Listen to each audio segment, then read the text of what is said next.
And we're live, folks. Back again. This is your host of Literature, JP, a.k.a. The Demon. And you are here again for part 2 of part 1 of Rhythm of War.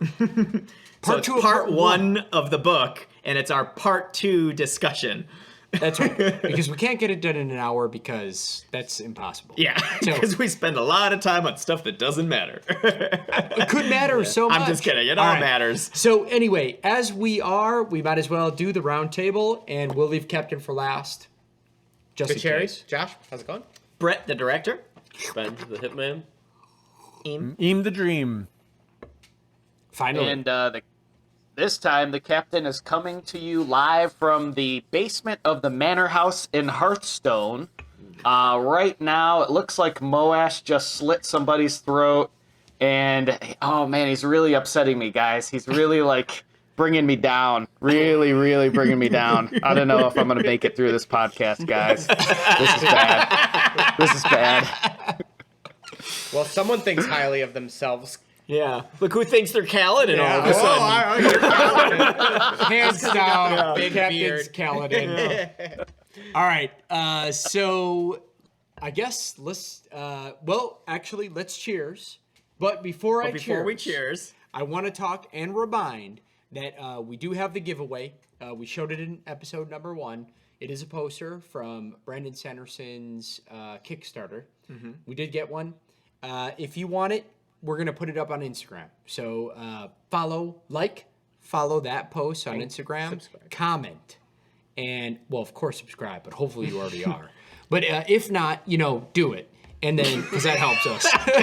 So the Google Translate version of that from Jeff into English is, in the next 2 weeks, we're going to put up a post that announces that we're going to be doing the giveaway of the poster. Make sure that you're following Instagram. You're going to want to like and comment on that post whenever that post goes up. And if you live in the United States and you win, we will send it to you. And it's a really cool poster. Like, comment, post, Insta, yeah. Ayo, Ganjo. Ayo, Ganjo. Just all right. Like and post and comment. And I think it's time to cheers. And cheers.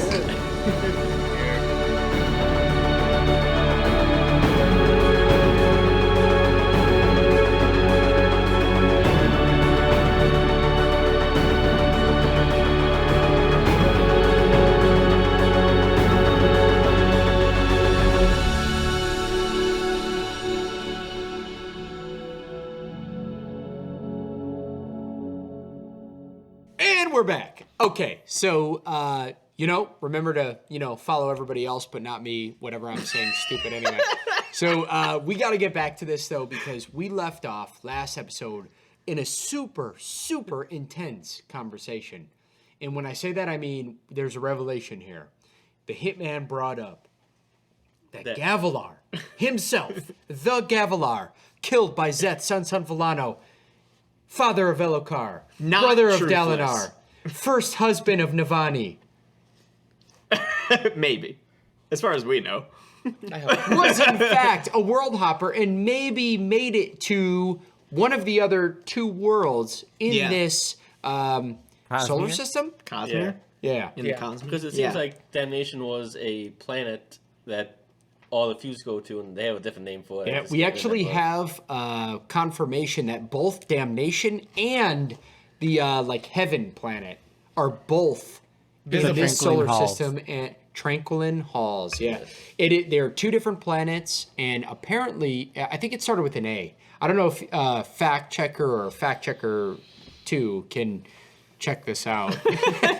But I think the planet was called. It started with an A. It was like. Amir, no, I don't want to say the country Azir, but anyway, it was the 2 planets, literally you can see, and apparently Damnation is a planet you get sent to, or your soul does. Yeah. When you die, if you are some type of Odium. Am I the only one that bondage interpreted that as being the sun and the moon? No. I interpreted it as 2 different planets in the solar system. Yeah, I thought it was 2 planets. Because I thought they said you could see them from the planet, too.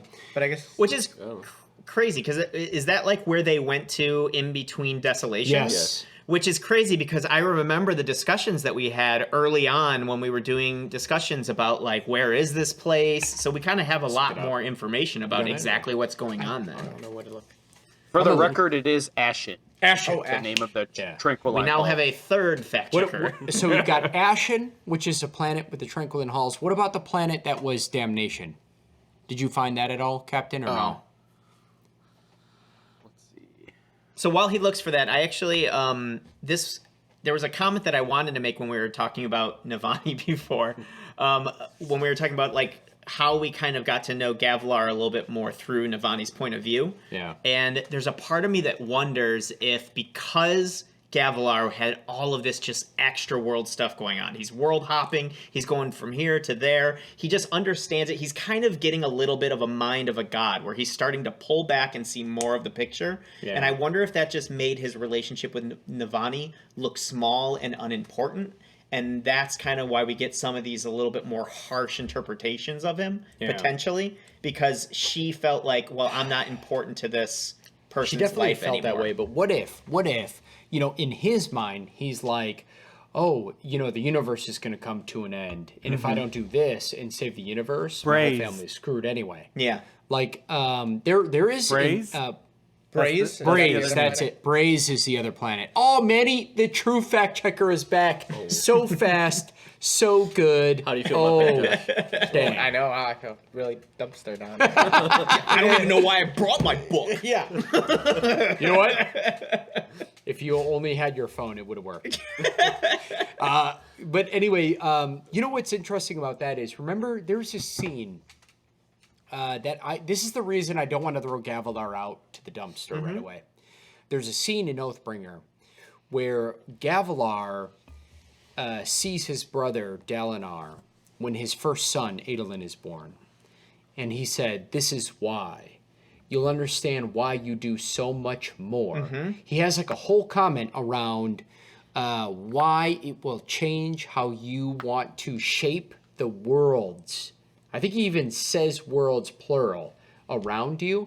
And I almost wonder, was he already seeing a bigger picture and then his family was something that he realized with this bigger picture around that maybe he was... So he could have been bad. I'm not saying he's not. But I don't want to throw it right out yet because there was too many instances where I sensed... I don't know, higher knowledge or maybe something else. I'd have to read it again with this new point of view, but if I'm not mistaken, a lot of the more harsh interpretations of what happened came from Navani's point of view, didn't it? They weren't actual flashbacks. It was her interpretation of what was going on. No, Flashback. There were flashbacks. Well, I mean, there were flashbacks, but like the points where he was saying like, "Oh, I just want my legacy. I just want this." We never heard that from his direct mouth, did we? We heard that from her saying that's all he cared about. Well, there was another... And that could be an interpretation of her feeling like, well, he's doing all these other things. Now, in his mind, he could have potentially been doing those things, like you said, to save his family, to protect her. He even said during an actual from his mouth flashback, you couldn't handle the things that I'm dealing with. I'm trying to save you from these. So she may have interpreted it differently than it was playing out in his mind, possibly. Maybe. Yeah, I'm going to keep the possibly out there because we do know that there was another like kind of incriminating flashback from Oathbringer when Eshonai was still alive. And it was Eshonai's flashback of Gavilar where he shows her the actual crystal with the old god and he tried to say like we're gonna bring your gods back like in a positive way kind of thing, and she was freaked out. And that actually was why they assassinated him. But what we don't know is what was he actually trying to do, because again we only got that from Eshonai's and very young at that time. So I think Gavilar is a mystery to us still. Like his motives, I'm not sure. I'm just not ready to throw him totally out to the I don't know. Some of the dumpster stuff he like, even the stuff when he talks about his daughter, Yasna, and he's like, you need to talk. He's like, Navani, you need to talk to Yasna because she will marry Amaran. Like that is what matters, or something like that. I feel like we've seen worse flashbacks from Dalinar, though. For sure. Yeah. And we love him so far. Listen, I'm not saying he isn't that guy. I'm just saying I'm hesitating to throw him out. I think there may have been something more there. That's it. I don't know yet. I'm not sure. I don't either. Yeah. I don't know either, but I think he's a dick. There are We a know couple that. things where he talks about, because he does say, he says she will put us, talking about Yasna, she will put aside this fancy of becoming famous by denying church. Her arrogance stains the reputation of the entire family. And he also says a little bit And that's earlier, a direct quote from a flashback. That is a direct quote of him. And he also says, when she talks to him about the whatever, like, she says nothing happened to Gavilar about, like, being not faithful to him. And he said, do you think I care? Do you think the court cares? To them, lies are as good as facts. So he does care. Yeah. Well, he doesn't, it doesn't, he doesn't care. He cares about the vision, how the court sees him, But more why, than he though? cares about. It may be less about like he cares about how people are perceiving him, and more about how he cares how he's barely able to keep all of these princedoms under his own control, and any sign of weakness or cracking on his point. I mean, you got to imagine they just unified the most aggressive, and remember, this is where the thrill lived. I mean, these people are not going to be easy to control no matter what. Yeah. So I get it, and it could be that way. I hesitate to judge it immediately. I need a little I just more. have a feeling that knowing Sanderson, we're going to get a new perspective before the end of this book. Yeah. All right, anyway, Right. enough on That's that a nonsense. safe bet. The perspective very well could be that he's even worse than we thought. You Yes, know, I have no it could idea. Be, it could be, yeah. I have It no definitely idea. Could be. He could be even more evil. But Ben has a great point in that there is some hesitation, or not. I can almost speak. There is some information inkling. that is saying Yeah. that like he world hop. Yeah, that he was able to get Who that. says that? And when? I don't remember. In the book. In part 1. Someone in the book, in part 1. Someone in the book in part 1 has indicated that he might have hopped to Damnation. Yeah. Which is, what was the planet, Captain? Or Manny? Braze. You had it. Braze. He might have been able to travel to Braze to capture that perfect sphere stone. By the way, also we find out in not only in the Dawn Shard, but also in the beginning of this book, how important pure spheres are. Mm-hmm. Like it's about how well it's cut, how round it is, how much leakage can be stopped, and we find out that that thing that he has and that Navani now has, that Seth gave to her from that cave, is perfectly cut. Yeah. And so, And they were saying that like it had been, when they found it, it had been like 6 years. 6 years or something like that. hadn't since, leaked anything. and it was still completely full. Yeah. And they were talking about how some stones won't leak anything for a very long time. So there is definitely something to. But and I this is thought it Sander- wasn't that I thought it wasn't necessarily that the sphere was what was important, but the stone inside the sphere. Yeah, I think you're yes. correct. The you're gem actually, inside. Yeah, actually, Manny, I think you're right. Or diamond Yeah. or whatever they Yeah, I call thought it was a diamond. Well, it depends. Like, Each stone is a different property. Yeah. And that one specifically was a different. diamond, I think. I just got something awesome, but Josh has found something, and I think he needs to talk about it right now. Is it in Do I part, need to talk about it is right now? in It's part not 2? relating to this. Oh, really? That much. You found it by accident? Really? Yeah, I was. Wow, that's I was good. Relating a little bit. Okay, we'll do it right after this, maybe? Okay. Okay. So, but anyway, I think it's really Look how proud he is. We're only going to read this a few times, guys. Yeah. But you're going to have the benefit of watching this in our very first time where we are like trying to rush it to get it done. So Actually, this felt like I got a lot of time to enjoy it for once. we weren't doing 34 hours of one chapter of Sanderson in 1 week. In 1 week. Yeah. Yeah. So anyway, Ben, I want you to talk anything else you got about this, but he might have. I think the inkling is he might have got to Braze. Yeah, that's what I thought. And that he also somehow found how to make gemstones. Because it seems like Oh, he found it or he crafted it because that seems to be part of his plan to use the perfect gemstones to accomplish what he needs to do. It's interesting to think like he might have had allies we don't even know about yet. Like he was using the Sons of Honor.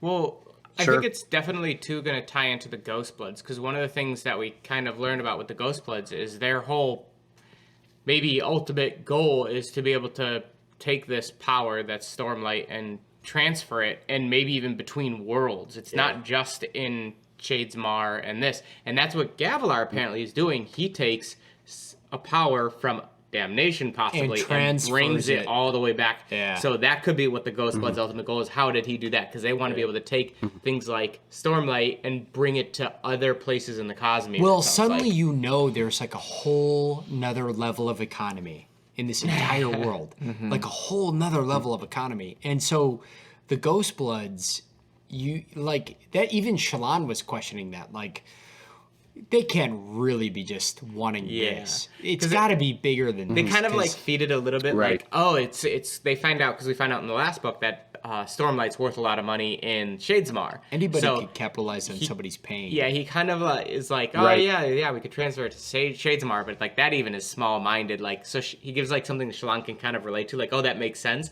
but then like goes way beyond it, being like, oh, other worlds. Like you could take it even beyond. There's a part of me that then wonders if like there's on Earth we breathe oxygen, but there's people on other planets that might breathe something else, and that's important to them. Or fish, for example, I guess they still breathe oxygen, but they're like underwater. I wonder if these elements are universally powerful and it's just a matter of location, or if these elements are inherently powerful to the people of those planets. It seems like they're universally powerful because humans came from somewhere else, came to here. So is it possible that these people, given the right metals, maybe not the metals on our planet, but the metals on a different planet, could then start being... As we found out, though, being Allomancers and stuff? Metals were used on Roshar by Wit. Proven already, not only by our encyclopedias, but in a Shallan flashback. But do we know that the metals came from Roshar? Or did he bring the metals with him? That's a good question. I don't know that we know that, but all I can tell you is it seems very clear that investiture, which is like the great term that Sanderson uses in the Cosmere to indicate when you can be invested with some power, is transferable. And Stormlight is a major one. Color, breath is another. We actually get breaths in this part. And it seems... I will delve into. It seems... Also, is that what you found? A little bit. Okay. Also in Roshar, it seems that we've seen an example of actual legitimate allomancy being used. So the fact that these systems are being used here seems that investiture is a real thing, and it can be transported through Shadesmar, and maybe that's the economy. What if there is an entire economy of investiture? Like, if you could move godly powers around. Yeah. I mean, that's a big deal. Do you guys think Shadesmar is potentially linked to all worlds? I think the indication is that it is. I think that it already is. It is. Shadesmar is what we know in Roshar as a cognitive realm, which is interlinking in the entire universe. So the entire universe is the physical realm. Shadesmar is what we get in the physical realm, but I've actually read short story novellas from the Mistborn series. Cognitive realm is similar but different. Not spheres, but mist. Right. Which would make sense in that realm, right? Yeah. But it's all connected. Right. So I do want to, since we're kind of talking about some of these like other worlds and these world hoppers, I want to jump. We had in this book an awesome chapter that was a ton of information, was when Kaladin goes to visit Zael. And we get first a definite 100% if you've read... Wait, time out real quick. Did everybody here do Warbreaker with us? I think we all did Warbreaker, right? Yeah. Captain, you did Warbreaker? I did not do Warbreaker. I think I'm the only one. Captain doesn't know Zael. Oh, Captain. Yeah. So Zael is a character from Warbreaker. He also doesn't know the Nightblood. Yeah, he doesn't know. He doesn't know the sword. The sword. Zet's sword is from Warbreaker. So anyone who doesn't know that character is a crossover from the Warbreaker series, but he uses in this chapter, he uses the magic system from that, which is all about breaths, and you take the color out of an item, and you can then breathe life into different things. One of the common ones is they breathe life into fabric that can kind of exert their will. Wait, before you continue, this is for Captain. Oh, yeah. Yeah, this is for Captain, and this is also for any readers. I didn't even... Oh, my God. Any readers who haven't done Warbreaker yet, you should go do this. I'm so stupid. However, I want to... I was just trying to finish the reading. I didn't even make that connection. So let me just kind of add a little groundwork. That isn't a spoiler. So, Captain, this won't be a spoiler, but the color that they're absorbing, I don't know if you recall from Oathbringer, Azure was using certain things, and her hair has gray in it, like colorless spots. And then Zeth in Oathbringer was using the sword. As it was absorbing Stormlight, his arms started to turn colorless, gray. And that is a remnant of the Warbreaker magic system, and it is the crossover. So when you see things where color is suddenly like gone, and people like Kaladin are like, wasn't that a scarf? Color? Yeah, or wasn't that scarf red? This or that?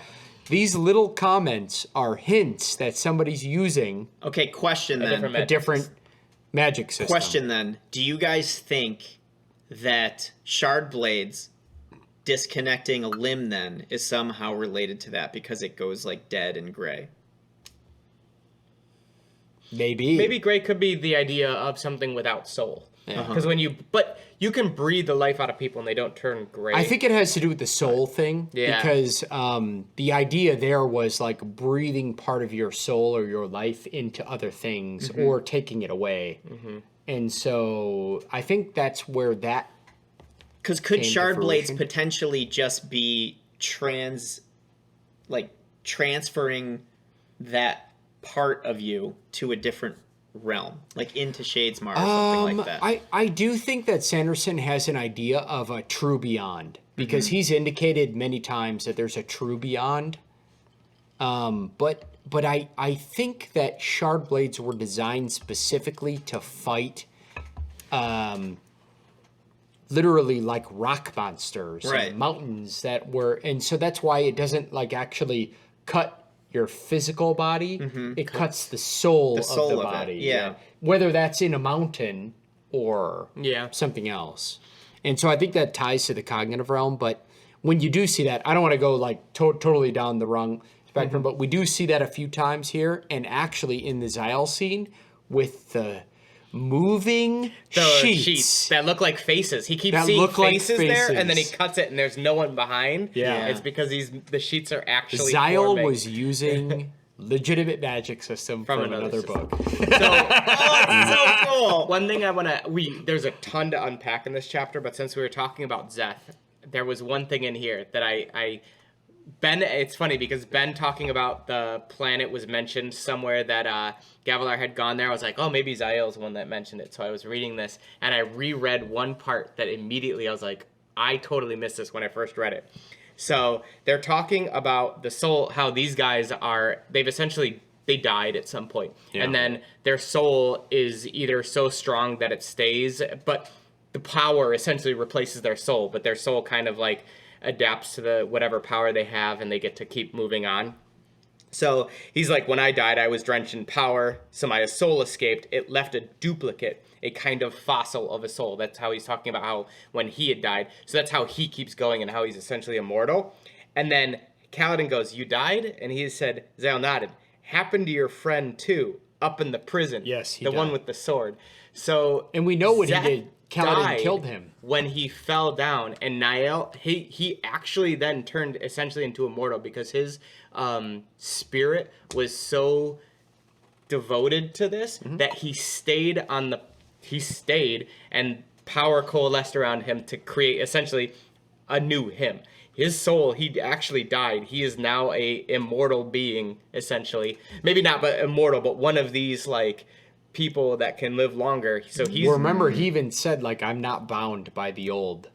Like he felt that. Yeah, that he's completely Yeah. changed. When I had read this, I kind of went through that, and I didn't even pick up on that. That it wasn't even that Niall had healed him; he had died, and his soul just stayed. Wait, and who's this? Zeth. Yeah. Okay, good. So I Zeth- feel like that says a little bit for my Hail Mary Brett bet. I will say that anybody that I've ever met, Zyle, has been relatively good for the universe as a whole. Yeah. Seems like an undying. Well, I would think that, but there's people out there that obviously the Horde are trying to fight against. So there are going to be immortals out there that we don't. All right. So There's a lot open out there, guys, and this may not even come to fruition in this book, literally, because this could be a Cosmere thing. But I think we do need Possibly to not even in the revert series. attention, because now it's time to spend the due time that one of our greatest characters, Kaladin, needs. Yes. And I think we need to talk about this. So Talk about Kaladin. darkness. Oh my god. Yeah. So he's been spiraling down to darkness since his radiance in book 2. And even in book 2, he was close a few times. Yeah. But he elevated. But I got to be honest, he's been going on a downward trend since, and he's been scarred, and he just has a higher level of responsibility for everybody. Like he feels legitimately puts too responsible. much on his shoulders that it's like it gets even frustrating when someone in these chapters is Rock's I'm making a decision, and Kaladin's this is another one I failed. What? Shut the hell up. What are you talking about? Rock has literally made a decision that he's going to face up to the decisions he's made, and Kaladin's I couldn't save him. Yeah. He's putting too much it's what he does, disrespect. though, yeah. It's almost it's getting to the point where it's almost disrespectful to other people to be at the point where it's if I'm not there to babysit, everyone's gonna die. You gotta at some point be able to trust people and also say their decisions are their own. It's not your fault they made a decision that got them killed. You're taking their whole decision making and their sacrifice and everything away from them and just trying to throw it all on yourself. Well, I also frustrating. feel a little bit, it's been part of his life for so long. I feel this kind of oh my gosh, all this stuff keeps happening is almost part of his identity.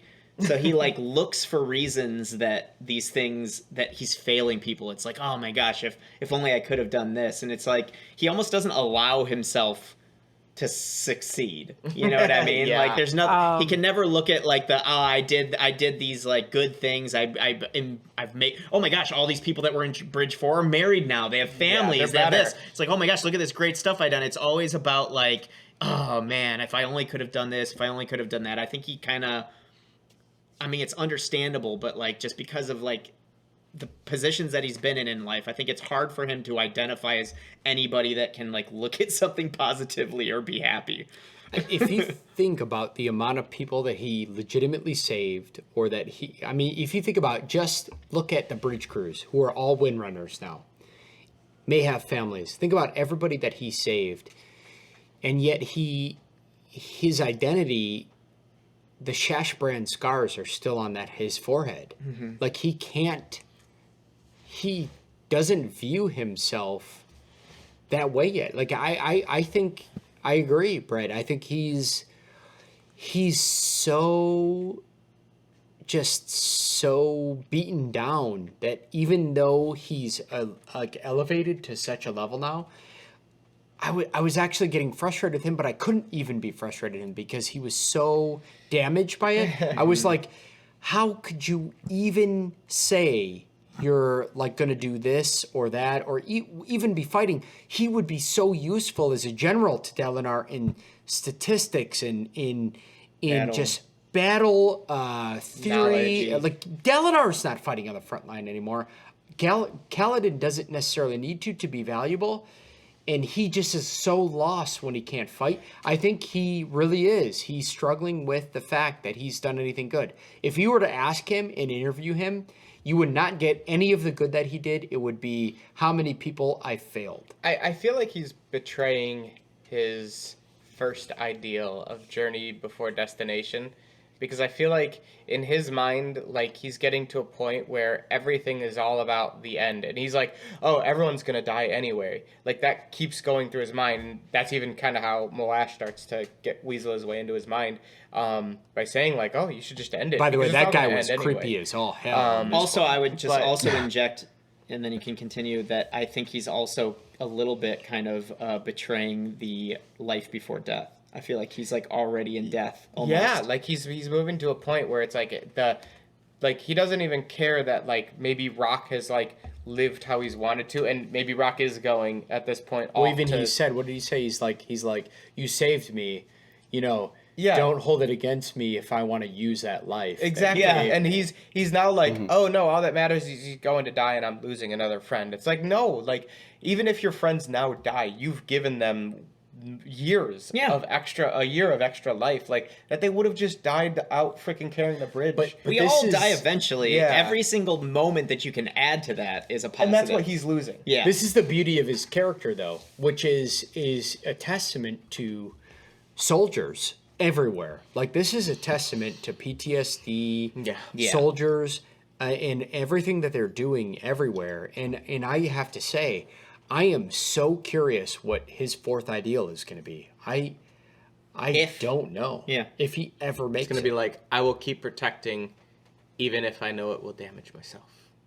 Really? I don't think that would be that's an too ideal, simple. but yeah. I I don't know. think this one is That going to doesn't be really sound like an deep. ideal, Josh. Would you Yeah. shut up? Just kidding.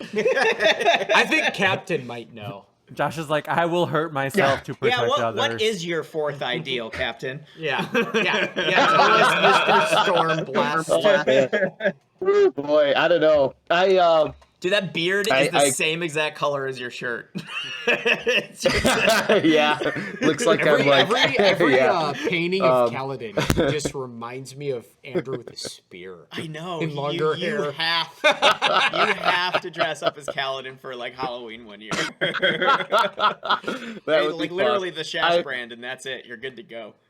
Yeah, Yeah, why don't you get out yeah. It's your Dresden cosplay for 1 minute? And Jeff can go as Adolin. Oh man, yeah. I could do see like that that for guy. sure.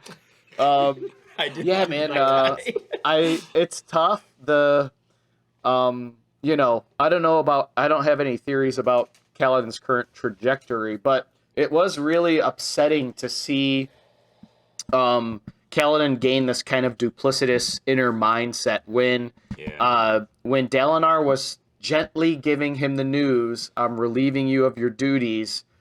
You're still going to be useful to me. Like, I'm going to put you in an important spot because you're still so valuable. And in Kaladin's head, it was already like game over. Like, no, this is terrible. This is going to be so bad. I'm going to, this is going to lead to everyone's downfall.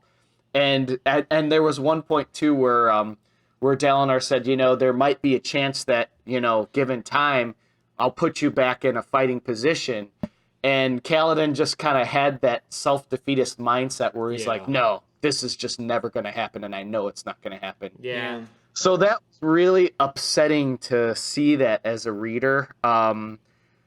However, we were quickly given like a little bit of brevity when Syl went and got Adolin to cheer him up because Kaladin went back to his was so apartment ready to like slit his wrists. And then Adolin knocks on his door and he's like, hey, we're going drinking right now. And then they join Vale and like a bunch of other people down at a bar. So that was really, really awesome to see.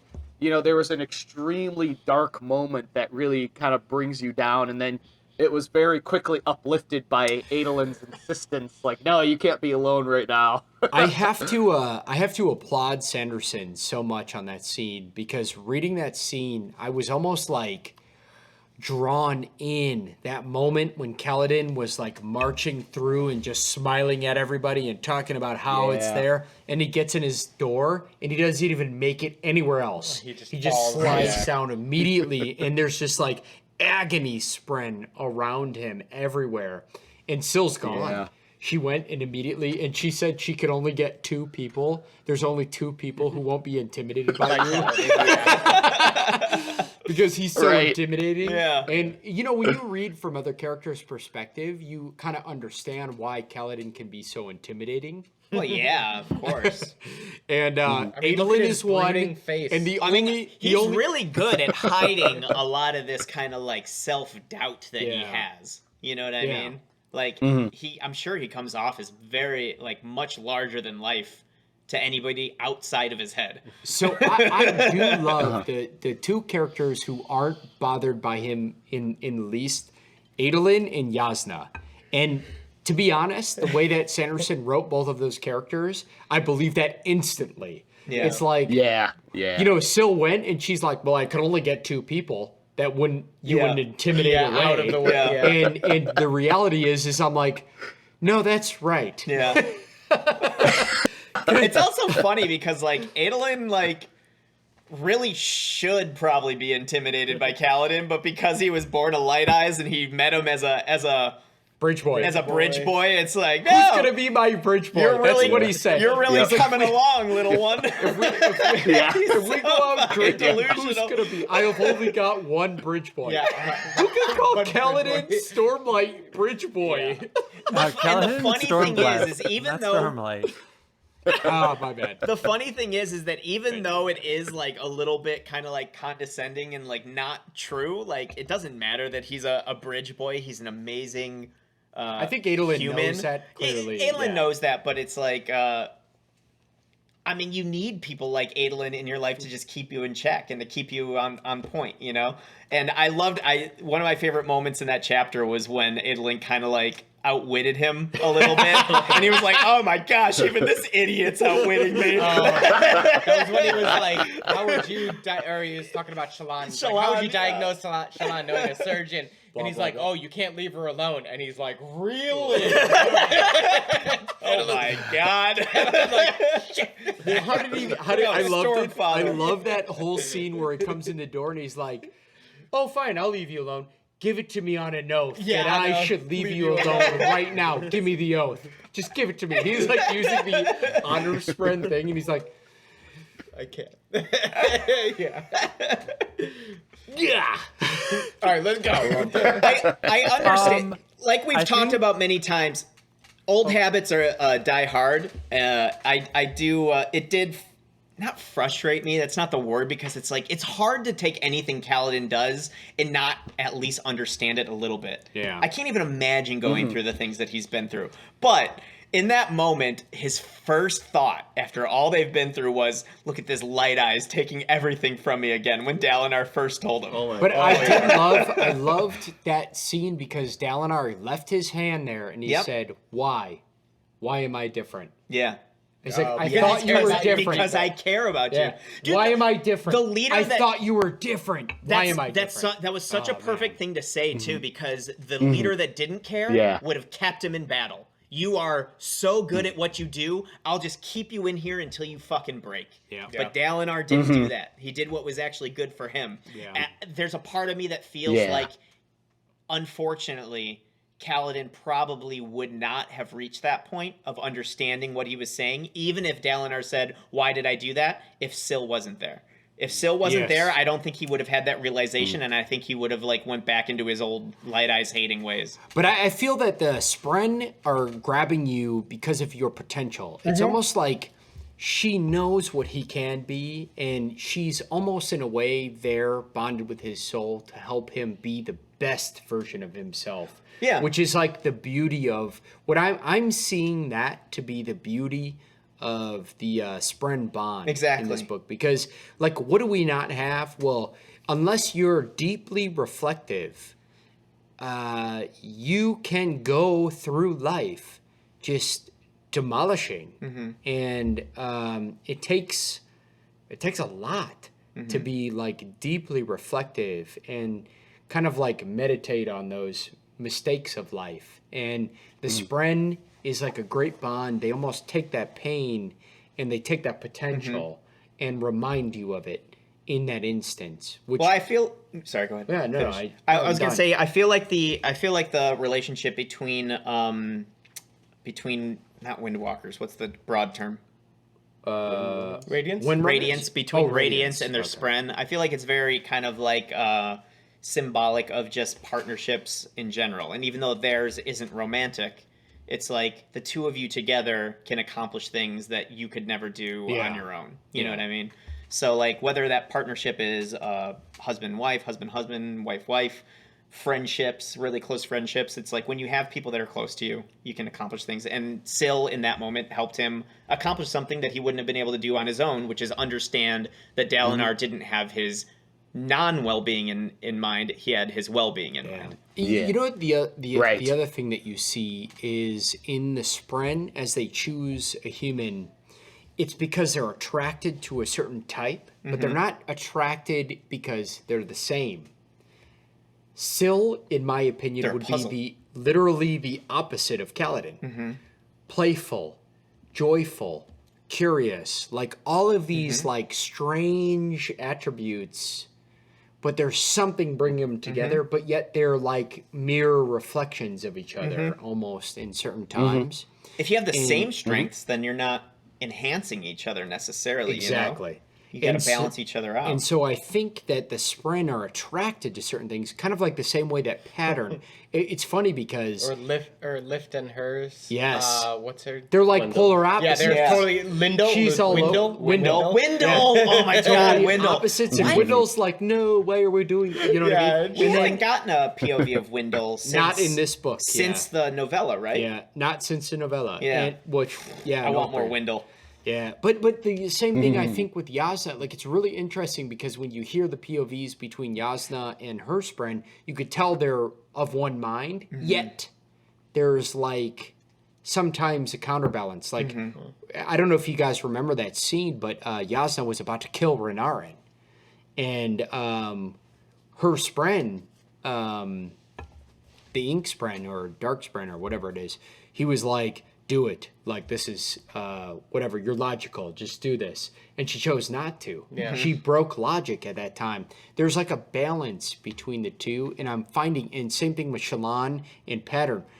Pattern is called a lie spren to some people because he's attracted to lies. But he's attracted to lies because he loves the truths. Yeah. And he likes the revealing of truths and wants to help the truths come out. Yeah, he always says his favorite lies are the ones based in truth. Yeah, oh, so like those are the best lies. And so you start to get a feel that they're almost like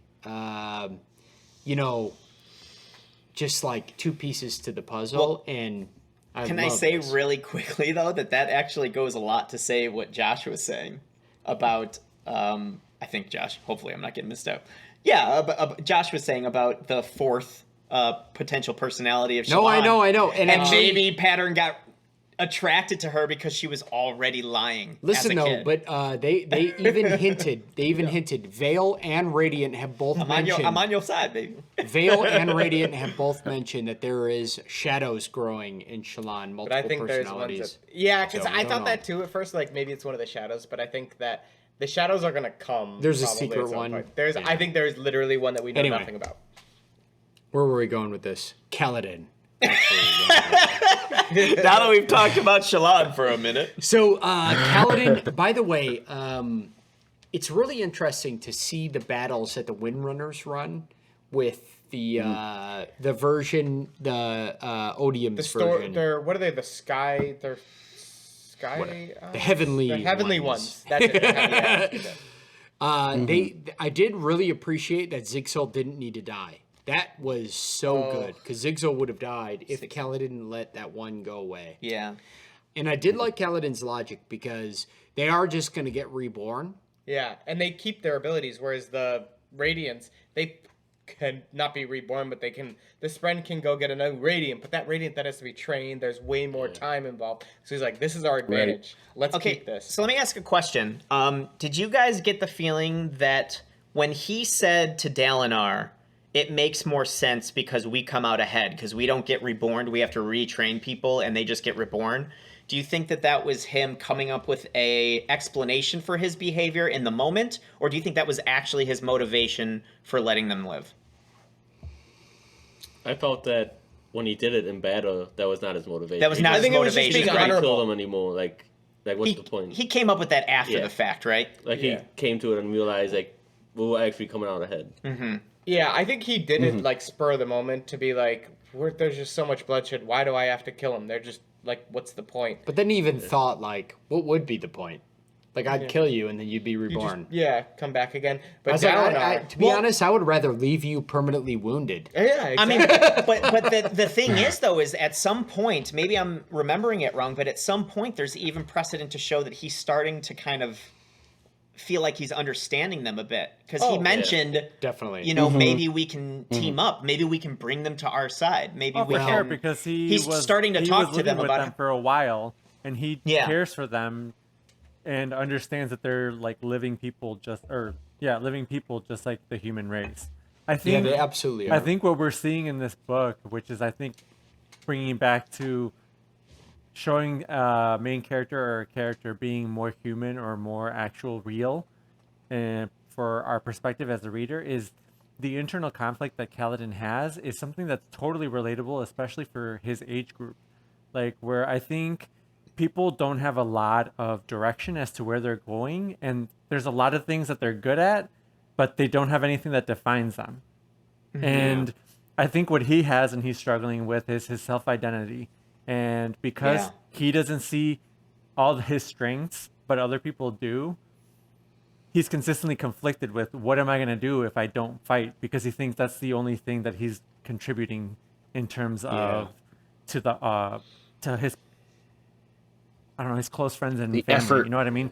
So I think do you it's think that really, that's really what his awesome that Sanderson is kind of dealing with kind of mental problems that a lot of people have that we kind of just like put under the rug. You know what I mean? I thought it was pretty cool. Do you think Yeah. that that's what his connection to the fight is? Because like when he goes and he Zyle. spars Zyle, Zyle. when he goes and spars Zyle says, "You don't hate the fight yet." Do you think that it's like connected to a self-image thing, or do you think that he actually still loves fighting? No, I think it's an image thing. I think that You think it's he an thinks image his thing? only value is that he's a good fighter. And like he's really concerned. He cares too much, which I think can be a flaw about other people. And his father, he always views his father as being cold for saying, "Hey, you have to learn when to care." Right. So I And think you know, Manny, you're so good. I hope that with his father back in the picture, that maybe that's a lesson that he can learn. yeah. Because it seems a big flaw in his yeah, right now. it's a big flaw of his current state. And I think that it's funny because Zyle actually said, "Get out of the Ardens. Like, you come here when you hate the fight. Like, you can't even, you'll vomit if you want to fight more." And he was testing him by fighting him. And all you saw was Kaladin light up. And even in Have Sanderson's fun, yeah. beautiful description of that piece is Kaladin came alive in that fight. In that fight, literally, he's describing Kaladin as he's approaching that fight, and his character came out of depression and alive in that moment. And Zyle's like, "You can't be an Arden." Yeah, Well, and I also, think He's like, Jeff, "You come just here to, when to you-" make your point as well. Whenever you hear or you're reading about Kaladin in a fight, Sanderson always says, "I'm not even thinking; it just feels natural," and that's why Kaladin likes it, because he's not thinking. It's just something that he's just doing instinctively. It's easy. Yeah. Yeah.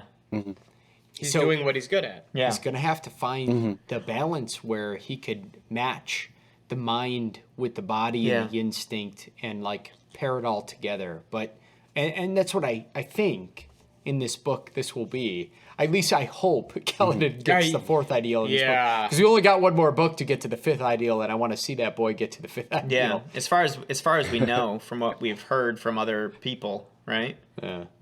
I want to see my bridge boy get to a the lot fifth of this ideal. crew is not going to be as Core. in the back five from what we understand. There is something like a sub level. Like, it kind of hit me pretty hard when Kaladin said, like, "I wonder how many of my bridge crew has not made the fourth ideal Because of him. because of me." Not And I don't having know it. that that's true, because fourth ideal, to be honest, even Teft had mentioned, like, he said this: "You go talk to that girl. She made the third ideal." Third ideal's not easy, because internally, internally it could be very difficult. We don't know everybody's internal battle, right? We don't know how hard Lupin's cousin worked to get to that point, or Lupin himself, who got to it in Dawn Shard, by the way. You'll be excited to know. But Spoiler alert. I'm just kidding. It's fine. They need to know because he already is the third ideal. I know, I'm just kidding. But the point is, like, that ideal, it was really hard for Kaladin. Really hard. And it seems to be hard. It was hard for Teft in Oathbringer, that ideal. It's hard. It's hard for people. So anybody who makes it, you can assume that it's hard. You don't know, though, like, how can you compare each other's, interpretation of difficulty? That's an impossibility. Yeah, exactly. And so Kaladin is wondering, like, am I holding them all back because they don't want to, overshoot me? I mean, if anybody, I'm not necessarily saying that it's true, but if he's been such an amazing leader, and none of them would have lives if it wasn't for him, that if anybody could instill that type of loyalty, I like, for me, it's almost as if, like, I don't know if this is how you guys interpreted it, but I interpreted it as, like, potentially because he's out there and hasn't gotten the fourth ideals yet, they don't want to proceed ahead of him. Yeah. Right? Well, that's what I agree. he thinks, but I don't think that's true. I think that it's potential.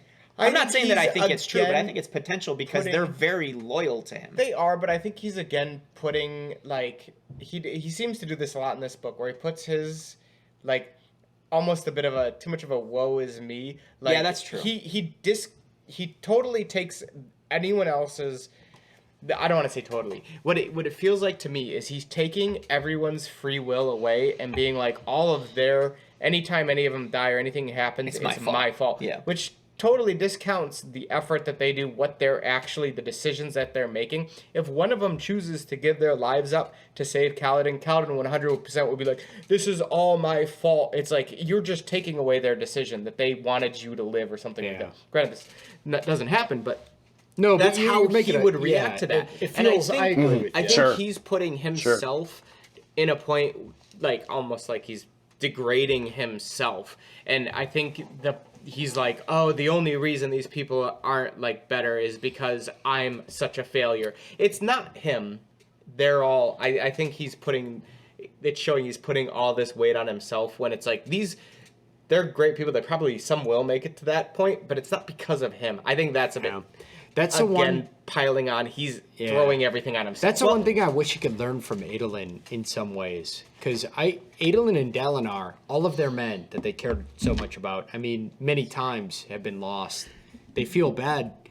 They know, and Adolin knows not only the men, but also the bartenders. Everyone. He gets to know all the people. It's one of those things where Kaladin needs to take some weight off his shoulders and realize, like, we are making our own choices. Yeah. But that's part of his battle right I think now. that's going to be his fifth ideal, is going to be something something revolving around him, that he is not responsible for everyone. Or maybe I feel like the ideals are like cookie cutter, right? They change a little. They're general, like, but they are different. I will love myself for the same ordeal. Oh, they're like in the general area, but they're a little bit different. Yeah. It's kind of like the same core idea, but the particulars of it are. The particulars are different. Yeah. Yeah, because like Kaladin being as racist, not racist, but as ISIS, as he is, as prejudiced as he is. Prejudice. His Yeah. was overcoming, like, I will protect someone even though I'm prejudiced. Whereas Tef's was, that's true. I will be better even though I hate myself. He'll protect even if he hates himself. Yeah, even like if he just has because to, I'm like self-wallowing, which almost feels to me like what's going to be a later one for Kaladin. Like, I can admit that I can't save everyone, but I need to keep moving forward. Right. Like, that's going to be the general thing. Like, even though things are bad around me, I can't stop. And I think that's because that's what he's getting to now. He's at a point where he's like, I can't keep moving forward. He knows the every words. one person you save. Oh, he does. Like, he stopped and he almost said them. I don't know if he said 'em. necessarily knows the words. He knows them. Yeah. I will say though that I'm actually I think that he takes it to an unhealthy extreme, like with his point of view. But I'm a big fan of this idea of taking responsibility for everything. But the thing is, though, is I think a lot of people can't separate this idea of everything is my fault, but at the same time, I can't blame everything on myself. It's like these conflicting ideas that I feel like if you can find the right balance are really, really powerful.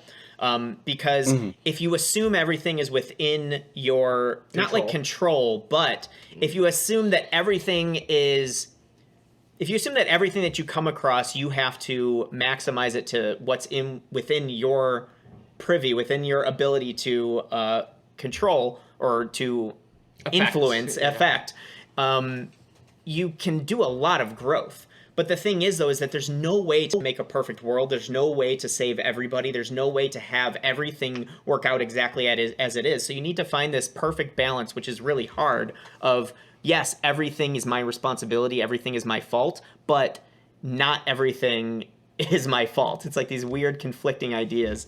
And I feel like he's really good at taking responsibility, but he's not really good at knowing what is something to beat yourself up about and what is something that you shouldn't beat yourself up about. Because a lot of times things aren't something to beat yourself up about. They're just something to learn from, grow from, and become better over time. Because it's like, sometimes you just don't have enough experience or know-how to know the things that you don't know, but you still did your best. And so, like, how do you take ownership, but at the same time give yourself leeway? Yeah, and he doesn't figure out that balance yet. And Manny even said, like, that's one of the things his father always said. You got to know when to care. Exactly. Or when to, and he can't disassociate that. So, but either way, he's in there. We know, we talked about the Renarin piece. He goes in to save. By the way, his old girlfriend's husband is now dead. Wait, what? Right?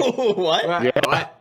Just Rashon's dead now. Rashon is dead. Yeah. And by the way, Moash, he now runs the village. Moash finally killed the guy who actually imprisoned his grandparents. So Elokar wasn't really that guy. you would think that he'd be like, my vendetta's done, but Moash still, is a robot. How did you guys feel about Moash? Like, I felt like when I read Oathbringer and I read Moash, I'm like, man, this really sucks where you're going in that gradual drive. But 1 year later, when I read Moash, this instant, I was like, oh dear God. Yet somebody put him on his knees, bringing reality to fruition.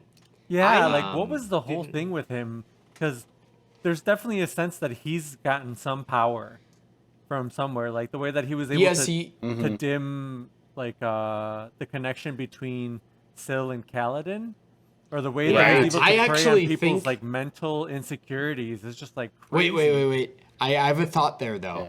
I think that wasn't actually Moash doing anything special. He was just saying words, and Kaladin just was. I think it is something that he did, because they said something about his sword.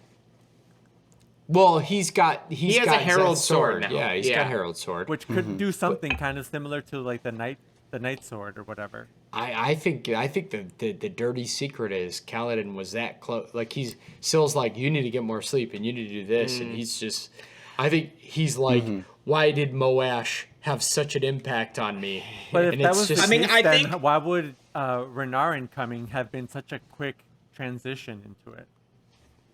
Yeah. I think that he took, because Moash just gives all of his pain and grief to Odium. Oh no, I just give all of my pain and guilt to Odium. And then Renarin came around and it all came back up. And suddenly Moash was feeling the guilt and all of the guilt and all of the pain that he felt, and it freaking terrified the hell out of him. I wonder if there's, again, I have to go back and read all the books again. But I wonder if there's kind of like precedent to show that maybe Kaladin isn't as in control sometimes as we think, and that he's more at the whim of the energy around him. Like when Syl's around, he can be a lot more positive. He was really morose before she kind of started showing herself. And then when she started showing herself, he started getting more upbeat. And I wonder if like one of the reasons he connected with Moash more so than anybody else in Bridge Forest because he kind of like was able to let him indulge in his kind of like darker types wallowing of personalities, you know, his wallowing, because he would be complaining about the light eyes, and you know, they connected on this just like, you know what, I'm not going to try and be better. I'm just going to sit here and be a worse version of myself with you for a while because that's so much easier. And I wonder if that's like kind of where their bonding went. And Moash just came in and did what he always does, which is, you know what, I'm going to present to you the worst version of yourself, and you're going to be nostalgic for that because I haven't been around for a while. I also think he deeply is like secretly feeling that, and so he connected with it so instantly. Well, yeah, I mean, I think especially him because of what he's been through, but I feel like all of us feel that to a certain extent, like everybody feels that to a certain extent. Sometimes it's just hard being better. You know, sometimes it's just nice to be a worse version of yourself. And I feel like Moash represents this, you know what, man? It's you don't have to be Kaladin Stormbloods. Give it all up. Well, I would have Kaladin the same the wretch, way. you know? I wonder if similar to what Manny said is that as Moash got closer to him, Moash started to kind of bleed some of that Odium's power towards Kaladin. Just steal away some of that, like, just give up and, like, give up all of your pain, give it all up. And that's why he started to not be able to hold on to Syl, because he's like, maybe I should just give it all up to Odium. And maybe the kind of how Manny mentioned that there was something Moash was strictly doing to. But I think that Moash said I'll give it up to Odium, but Kaladin said it would be better to die. Like he was Moash said that. You should die. You should die, and I'm like, I should die. And I think Kaladin actually inside felt. Yeah, I kind of want to die. Do you guys think Moash is still Moash, or do you think he's died and been reborn as one of those kind of like soulless immortals? I think he's more than just a regular person. Yeah, like I think he's something do believe else that now. He was doing something to Kaladin, because the way that it transitioned from one extreme to the next is, you're not as a person gonna go from that low of a low to a high unless you have like some mental condition, which he would have shown examples of beforehand, which he hasn't. But that's Mandy. That's actually what I'm worried about. I think that Kaladin actually deeply suffers from deep PTSD in many ways, definitely. And because of it, I think he's next level about to be, if not, like the only thing keeping him not suicidal is duty. Literally. And he's now about to lose his duty. Well, and Syl, I feel. Syl. Because in that moment, Syl had to fade. I don't think it's going to be one jump to the next. You're constantly going to be in a bad or a low. And then sometimes a little higher, it did but seem then it's a going to be bit a low. crazy how quickly I think he's in the fight and he can be there, and then suddenly he can be back. And I feel like the more that I read on Kaladin, he can't operate on a normal basis when he's not on the mission. What was I feel like he's just like the kind of soldier that if they're not on the mission, they cannot function. What was the order of this? Did Dalinar speak to him about stepping down? After. Dalinar talked to him after. Because this was again a time where he froze. And he still got to this point where he was done. So like he hadn't even had a reason. Well, I mean he's had a reason his whole life, but he hasn't even had the reason. Like his purpose hasn't even been taken away yet. He's the soldier, and Dalinar knows it.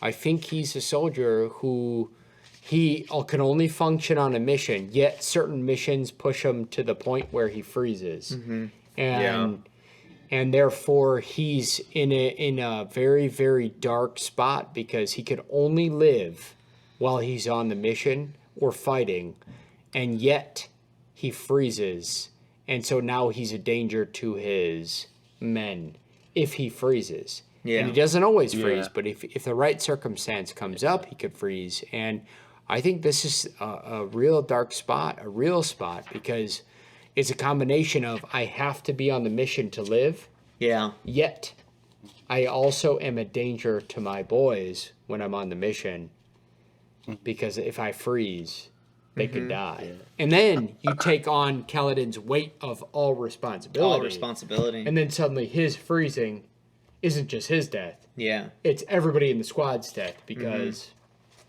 everybody who dies while he's frozen is his fault. Yeah. Which is not true. But yeah, he never takes into account how many. Well, we talked about this before, but how many people he saved. Yeah. So- He Yeah. only Really focuses hard- on what he Yeah. does wrong. Yeah, he has So- a really hard time when he gets to know people that he sees them fighting and killing each other, that it shouldn't be that way. And he starts freezing with the listeners or the singers. And he's like, they're just normal people, they're just singers. And he can't accept that killing them is the right thing. And when he was fighting Lethe and whatnot, he can't accept it anymore. It's interesting because like Dalinar was almost like the original version of this, but on the interplanetary scale, and it feels like Kaladin is becoming the Dalinar of the like intergalactic scale. Like he's kind of like, because Dalinar was like, maybe the Parshendi, aren't that bad. Maybe we need to unite them or whatever. And I don't know. It just feels like. I just think that Dalinar's perspective is founded in some kind of very sturdy roots. And like, so Dalinar knows that like he doesn't want to kill innocent people, but there's a bigger picture thing going on, and Kaladin has trouble. Well, I think potentially Kaladin's even seeing the bigger picture, where he's seeing. No, I think he sees know what I mean? that Like, they're he- not the enemy, he's but I seeing think that Dalinar the- sees that too. Yeah, you think so? I know, actually, I almost know so. I think that Dalinar just has the gall to understand that there is nothing I can do about that. And yet, despite that I know that not everyone is effused or part of Odium and that they are just people, I also need to protect us. Yeah, for sure. When you're in a So, position of authority like that. You know, it's so hard because, but I think Kaladin sees the guy. He sees the cook who's now the enemy trying to kill his bro on the other side. I think he sees all of that and he just can't deal with it. And I get it. Yeah. Dude, I get that. But he's going to have to figure something out because he's relieved of duty. Yeah. Thanks to Dalinar. Does anybody else feel like he probably should go with Rock? I thought he should have gone with Rock. No, I don't think Oh, so. I thought that would have been Yeah. It Yeah. would have been Yeah. cool, but he would have interfered. Yeah, he definitely No, would not have thing. let. Oh, That's God. true. He wouldn't have let because he's got to stick his nose in everything. Yeah, that's a very good point. And then He wouldn't let Rock do things the way Rock needed to. Yeah. Rock's, by the way, not going to do what Kaladin thinks he's going to do. No, he's Rock going to do what Kaladin thinks he's going to do. They're not going to react. I don't think they're going to react the same way. Okay, I this don't think they're is gonna what put him I to think's death. going to happen with Rock. I think Rock's going to go home. He's going to go there and he's going to be like, you know what? I accept judgment. You know, we do things our way. Never mind, Rock, you should And be then, the warrior. and then they're gonna be like, dude, do you have any fucking idea what's about to destroy this world? Like, go fight. And he's gonna be like, oh, okay. I think what's gonna happen is when he gets back to his homeland, they're gonna be like, you need to face judgment, and judgment's gonna come from the gods, and he's gonna go to one of the Spren, and I think bond with them. that's what I was actually Yes! thinking. He's gonna Ooh, go. I like that. There's a Spren that And is become like a the champion god of over there. honor. And I do have a Brett bet for you guys right now. So this came from Josh, but actually it was boiling in my mind. And so there are 3 bondsmith allowed. And obviously we know Dalinar is the is Stormfather. bonded with the Stormfather. well, Yet the sibling is the one that runs Urithiru. And I think Navani is going to bond the sibling. I was actually thinking that. And Oh, if Navani's Rock- definitely gonna be bonding something. And if Rock bonds the other one, Cultivation. What's the third? no, is it not they're- cultivation? I don't know. We don't know exactly Because what the sibling's sibling not one of the is. I thought it bondsmith was. ones. No, sibling is the bondsmith. A bondsmith always was bonded with the sibling. The sibling is currently a Deadeyes. The sibling is a Deadeyes. The one No, that, she's not. They said we so don't know. in this book. No, they said that she's sleeping, but in a finality. They say in a finality form. they actually called the sibling a Deadeyes in this book. Are you? Positive. not. Hands down positive. Control Part F. 1. Find book. I'm searching. They called the sibling at Dead Eyes, and that is the one bondsmith that was running Urithiru when that happened. Did I say it right? Yeah. All right. Close. So, theory is Navani becomes another bondsmith, but what if Rock was a third? That's what I was gonna say. I think both of those are entirely likely. I think Navani. I thought it was maybe a bit too far-reaching to say Navani's gonna Navani's bond definitely the sibling. They that'd call be it the awesome. sibling. Yeah, the sibling. She's gonna have something to do with the sibling. Come on. She's Here's gonna- my Brett bet. yeah. Navani bonds the sibling. What's the sibling? That's the one that used to run the main power source of Urithiru. We don't know. It's the Storm Father's brother. It's the Storm Uncle. Storm Uncle. The Storm Uncle. The drizzle. I 100% I'm yes with Jeff, by the way. Right? Navani I totally bonds thought that. the- I would thought be it, the but I one. thought I She didn't could make it bond a it. Brett bet because I thought it was too far reaching. But now that you said it, I'm like, it's happening. No, I was thinking the same thing, Jeffrey. I'm gonna have to go with yes. Shut up. No. Cool. We got 3. Nice. All right. I was gonna say yes as well. Got 4. Wow. What if I'm wrong, guys? Then we're all gonna drink together. Except Okay. No, Yeah. Ben's gonna say no. Yeah. I can see it in his face. Like I want to say yes because I was thinking like who's gonna bond. Oh, we were making that Spren. Yeah. But since everyone's saying yes, I'm gonna say no. Oh. Actually, to be honest, I feel Wow. it's gonna reawaken, but I don't know necessarily. here's an that it's gonna- anti-argument to it too. I think Adolin could be the only Let one him who know. could Let everybody reawaken else guess Spren. first. That was to my mind. So- that his Spren was the sibling. All right, So Captain. Rock is part of this. Rock is part of the Brett bet, right? He is No, gonna No, be the Navani third bonds. bondsmith. Navani bonds Maybe we the did a sibling. second one with The Rock after is it. Okay. just a teasing of the next. I version said of the Brett Rock bet. was gonna bond Okay. the Spren. It's not the At Rock. The one it's that Rock. Right. He's the Rock. He's the Rock, Manny. We already know who's Okay. casted it. Dwayne the Rock Herdazans. Okay. If Rock is not part of the wager, then I'll agree with you guys and I'll say yes. Nice, Manny. I already said yes. What if Rock's part of the wager, Andrew? What's the wager? If Rock is part of the wager, I would say no, because and I love the thought of him bonding a Spren, and especially exactly what Cherry said, where they trick him into thinking that it's a god's will because Rock worships the Spren. But I think there was a line in that section where they said that Kaladin and Rock had parted ways for the final time. So Brent did say Sanderson that. himself said it in that section where Rock is either gone from the story or he's not going to interact with Kaladin anymore. So They did say that. that was Or a he's significant lying. line. I don't think. I mean, I don't think Sanderson would have put that in for nothing. I think that line had some weight. So that's why I would say no if Rock was part of it. But if it's just about Navani, then I would say yes. Yeah. Captain, I did feel an intense amount of weight in that line, and I could only Yeah. hope that Sanderson was pulling a Fast one. thing that he was never doing. He's never done that in any other book that I've ever read from him. Wait, what did they say? He said this is the He said last that time Kaladin I'm ever and gonna Rock see you. had parted ways for the final time. They parted ways for the final time. Cool. So that means Yeah. he could come back and they just never part ways again. No, it wasn't parted ways. It said they part. No, shit, I need to look it up now. I think it was. I will the never language see was you really again strong. until Manny. the other side. While he looks that up, what's your Brett bet? Oh, I said yes already. Yes? Andrew, I think it was something even worse. Ben's the I only think no. I think Damn, that we're going to have to drink a lot if he's right. Yeah, Andrew, I think I that would drink a lot. Or yeah, Andrew. yeah.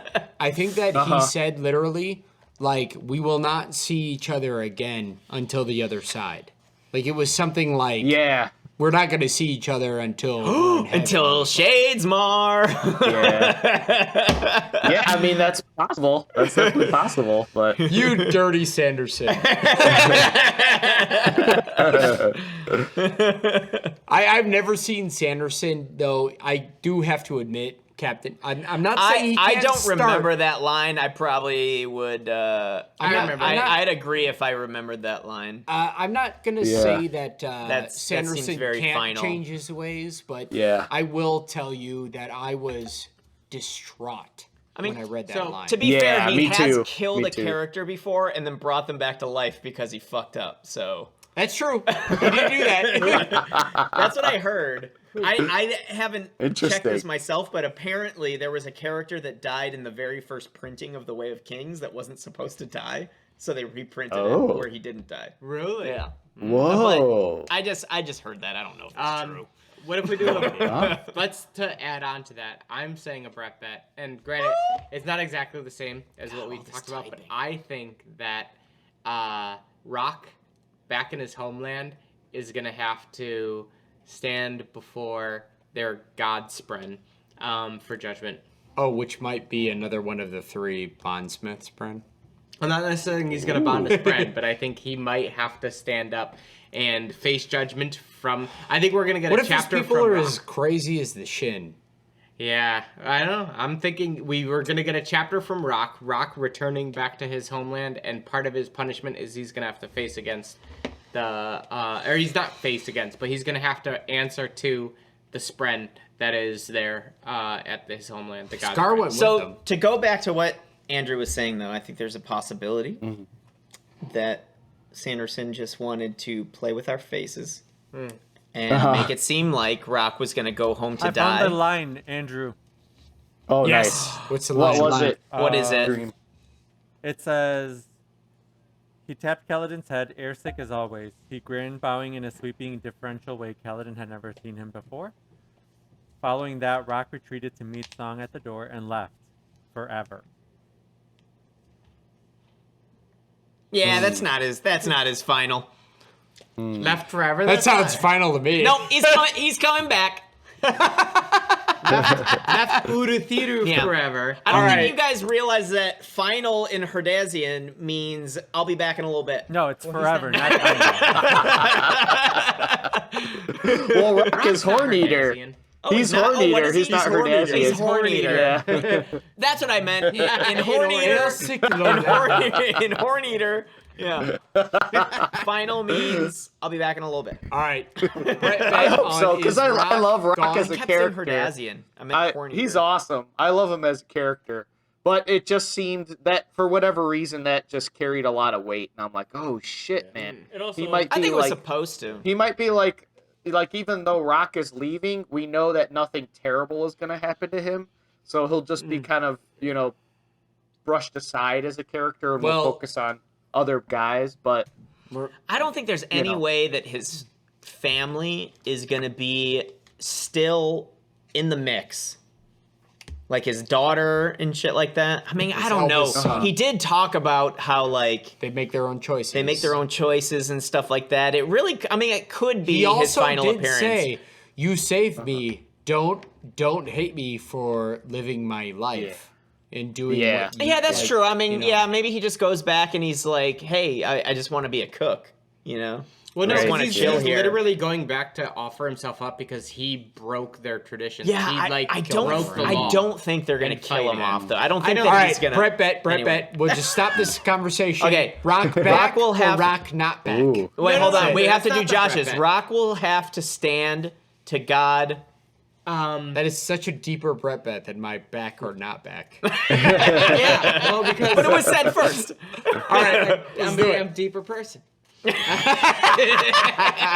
Rock will have to stand. Rock will have to answer to or he will be put before the god of whatever that area is that stays up there. Or tribe. To answer Lucky- for his crime. Ukamalaka Judgment. Okay. For judgment, yeah. For hot eaters. And I say, Horn. yes. Wait, but don't we spell know that? that's what he's doing? Horn eater? Oh, yeah. He is going back to put himself up for judgment on that.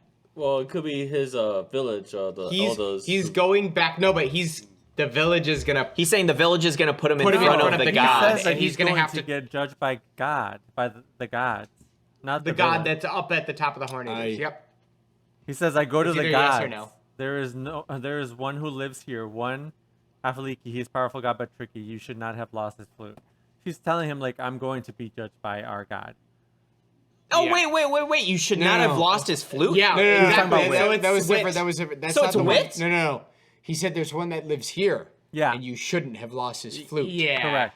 He said, So there's another world jumper up there. Yeah. No, but they live in an area of world hopper. jumpers. So they mix up gods and world jumpers. A lot. Yeah, because Yeah. Maury said that the Horn Eaters had access to travel They do. like that, They do and have they access. were So there's not, an oath and they gate were up not there. being No, collaborative. There's an Still actual way perpendicularly. to Shadesmar. Yeah, it's a portal to Shadesmar. Mm-hmm. Yeah. Which is actually why they want Actually, I knew that. shards. And Yeah. why they can easily talk to the god. Yeah. Because there's an actual. They can literally. Well, the walk reason through that into- Wit came out of it, and Rock talked about drunkenly in Words of Yeah, Radiance. talking to Wit, right? About meeting Wit before he knew it was Wit. Yeah. And then later, he knew that, and he was telling Kaladin, "You shouldn't have lost his flute," which clearly means that he's talking to Wit. Yeah. Or talking to someone like Wit. But Andrew, I think I found the quote that you were talking about originally. Okay. He says, Rock shook his head. The thing I have done here with all of you, he is the end. When we meet again, I suspect it shall not be in this world or this life. It's a suspect. That's what I'm saying. They're gonna meet again. It's just Yeah. not gonna be here. In Shadesmar. Shadesmar. It's gonna be it's probably going to be on a different world. Oh. Okay. But anyway, but I'm not making that a Let's Brett do bet. my Brett Let's bet. do the Brett bet. Rock will have to okay. Rock will have to stand to God of Horn Eaters for judgment. Wait, is that the Brett bet? Yeah. There's nothing about bonding. No. He just has to stand to the No, god. that when he gets home, there's gonna be a chapter where they're gonna say, "Rock, you're back for judgment. You have to go meet with the gods, and the gods are gonna pass judgment on you." That's essentially the gist. It's not like he's Yes. gonna go back and they're just gonna kill him. We'll or he's read not it. gonna go back and he's gonna be like, "I'm changing my Well, ways." there's two options here. Wait, hold it's on. either we read a chapter or we don't read a chapter, is what it sounds like to me. So, oh, let's take the bet first, and then I'll say my stupid comment. all right, say yes. I think we will have a Rock Yes. Horn Eater chapter. Ben, Yes. yes. Brett, yes. Manny, Yes. Andrew's gonna say I no. I want one, but I want one, but I'm gonna say no. It's not a team bet. yeah. We don't have any team bets yet. Yeah. Nice. All right. Andrew's keeping it going. All right. So, this is not a Brett bet, but what do you guys think about one of the gods up there being the people that were searching for Wit at the Pure Lakes? no. No? Oh yeah, those dudes. Because if they're just like roaming around up there like normal fucking dudes. there has to be a normal god. Like, in what if the Tornado. gods were just chilling up there and they were like, hey, did you hear about that dude that came through the, like, cat? It's like, what? Another one came? And then all of them go start looking for Wit all around the country because they live up there in the fucking Horn Eater land. Could be. They know too much. I gotta say no. I think there is not a Brett bet. something up there. Yeah. Oh, but you say no. I would say You don't think so? I think it's unlikely, but I think it'd be cool. What's They're your definitely Brett bet, around Jeffrey? those guys. I don't think we have one. a Brett bet right Yeah, now. I know we got His one. Brett bet was something else. Navani Bond's a sibling. We already did that one. All right. So listen, Kaladin, a lot of issues, but he's trying to manage them, and he's dealing with in a lot of ways being dismissed, semi-promoted, and actually deeply requested by Dalinar to do some deep, real, like good work, and Kaladin cannot see it. This frustrates me so deeply that Yeah. he can't see his own value strategically in the bigger Outside picture of of the war. fighting. And he's like, well, if I'm not going to fight, I might just run away or I might just do this or that. And I'm like, dude, you could just be one of the best, not even training. He's like, I just trained him and sent him off to die. And I'm like, can you not just, your mind, strategic mind is so valuable. I do think it's possible, not inevitable, but possible that he'll come around to seeing that he does have to do that. But I can kind of understand, even though it is a little bit kind of the wretch. I can kind of understand the whole idea of wanting to be there for the people, like wanting to be that part of the group. Like he started them, you know what I mean? He loves fighting. I get it. He loves fighting. That's really what it is. Yeah. But yeah, I mean, I do feel like, I mean, we could probably talk for another 3 He's hours like a about washed up Kaladin. MMA fighter. How many more concussions till you retire, Kaladin? I do feel like, though, as much as I want to continue talking about Kaladin, I feel like there's a couple other things we need to talk on before we wrap up this. We need to talk about Shallan. Yep. I think we definitely just need to at least talk about how cool the floating bridge 4s are. We haven't even gotten to the technology. And then who else? What else do we have to talk about before we... I think Shallan and Adolin, their whole arc is pretty important. And then, floating bridges. Can we talk about how awesome, really quick, because this is a short conversation, can we talk about really quick how awesome, how good a match Adolin actually is for Shallan and how understanding he is? That's pretty impressive. He's pretty impressive. That's pretty impressive. It really does help to have a wife that could turn into whatever you want, though. I'm just joking. but not when two of them are just like, oh yeah, you're not my husband. No, you can really tell that Adolin truly very deeply loves Shallan, so much that he's willing to tolerate Vale, and it probably Radiant's kind of like her older sister that they ally around kind of thing. You probably have to be as weird as Shallan, though, in order to catch the eye of somebody that can basically have any woman he wants in Roshar. Well, he always fucks those up, though, dude. Yeah, that's true. He does fuck them up. He's fucked up every one of them. Because it's hard to keep his interest. Yeah, that's true. It seems like this exciting Shallan, who is constantly changing. Yeah. He doesn't know who she is any given day. Well, he does, actually. He notices. He's pretty good at away. He's pretty good at noticing. That's why I think it's so impressive, is that he's kind of like, oh, you're Vale, Oh, hey, Bridge Boy. Well, and it's then kind of Bridge easy Boy's because she changes. She visually changes appearance. She does now. Does she now? But in the beginning, I don't think she did. Yeah. She didn't before, but she does now. She changes her hair. She made radiant blonde, Vale brunette, and herself. But actually, I think she seriously undercuts herself so often, because the reality is both Vale and Radiant are truly her. And so it annoys me a little that Shallan has to view herself so weak, but at least she views herself as the knowledge problem solver, quick-witted. I'm really looking forward to the spot where Shallan pulls those strengths together. Yeah. Actually, if she never does, it's not that bad, because I really do enjoy. I would get drunk with Vale all the time. That would be great. I ain't gonna lie. That'd be a great party. I'd be like, hell, Vale, high five. Jeff would be a terrible partner for Shallan, because he'd always be like, your alternative ego is way fucking better than you. Yeah, can you go Can away? Vale come drink with me, because you're really boring just sitting there drawing shit. Are you kidding me? I love drawing shit. When we're gonna get drunk, I better have Vale. And then when we're sitting by the fire, Shallan would be great. And then when I'm learning how to fight swords, Radiant would be awesome. What am I saying? Jeff is Adolin, so of course he'd be a good match for I Except not as nice. Honestly, I think that Shallan is really awesome. Yeah, I think Shallan's she undercuts herself. I really love Vale, and I actually like Radiant. I like those aspects of herself.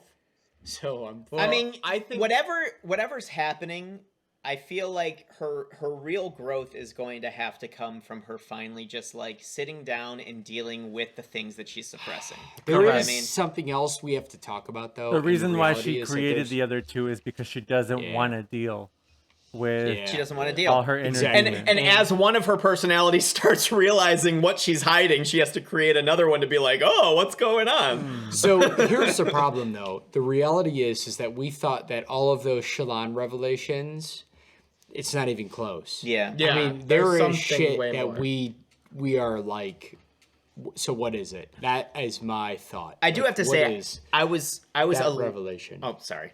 No, I do have to say, I was a little bit shocked because when we did the revisit to Oathbringer, I didn't get to finish the end. And remembering it from 2 years ago or a year and a half ago or whatever when we first did it, I don't know why, but I had this impression that that was all wrapped up already.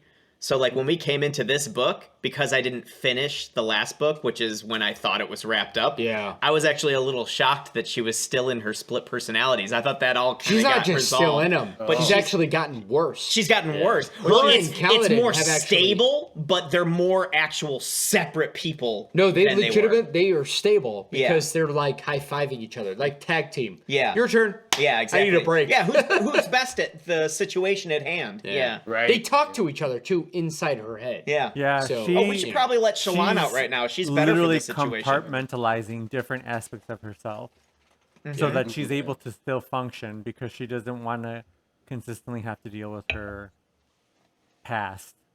Yeah. Yeah. And what is it? Okay, so we know she killed her dad. We know she killed her mom. I mean, I think it's the fourth personality, if you ask me. No, there's something else. There's something else that we don't know. Dude, there's something that's going to like, it's not going to be something. easy, dude. It's going to be nasty. And this isn't a Brett bet, but do you guys think that we're going to find out in this book? Yes. I hope so. I think so. Yeah, I hope so, I feel like because they're talking about, we're obviously at the end of this that we know that there is going to be an envoy sent to the Honor Spren. So I've got a feeling that that's probably gonna be something wrapping up towards the end, and we're gonna get her coming back to Mraize, and we're gonna get a bunch of answers. Here's what I think. I think she's gonna be on a mission to go to the envoy of the Honor Spren, but I know for a fact, Dalinar, no matter how much surgical surgerying Kaladin wants to do, he is going to be the envoy to the Honor Spren because he is Kaladin, who is bonded to an Honor Spren. No. But they said that Honor Spren would be the worst people to send. Yeah, that's literally what they said, Josh. They said that Kaladin would be the worst because Syl is literally disobeying them. Betrayed. But he's going. He's going. not He's going. gonna go. What? How is he not going? What else is he gonna do? I thought he was gonna go with Rock. what's his name? The assassin. Shen. Zeth? Oh, Zeth. Oh my God! Kaladin's gonna go kill the Zeth people. No, I think he's gonna go and be on the. They're gonna send him to be an ambassador to the Shin to get them to open up.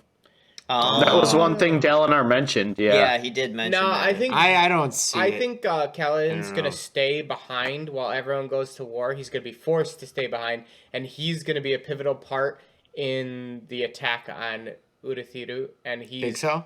I think that's where he's gonna Navani? get. Yeah, that's a good point. I think Navani and those two Zeth gonna are be- taking your But I think hero. all three of them are gonna be the ones. What that is stay Kaladin? with Kaladin's gonna do something, but boy, if Shallan goes to the Honor Sprint as a cryptic, I don't know. I think Syl's gonna be with them. I don't know. Well, let me ask you guys this. Again, not a Brett bet. Again, not a Brett bet. sorry. But do you think that by the end of this book, Kaladin is training the... No, I think Kaladin's gonna hit his fourth ideal in this book. You think he is going I to also think Shallan will. Yeah. I think Shallan and Kaladin are gonna hit their fourth ideal, and I think Adolin is gonna awaken Maya. And Do you think Shallan... This book, this is my break. I think Adolin's going to awaken Maya as well. Fourth ideal? to go to shit. Fourth ideal for Shallan.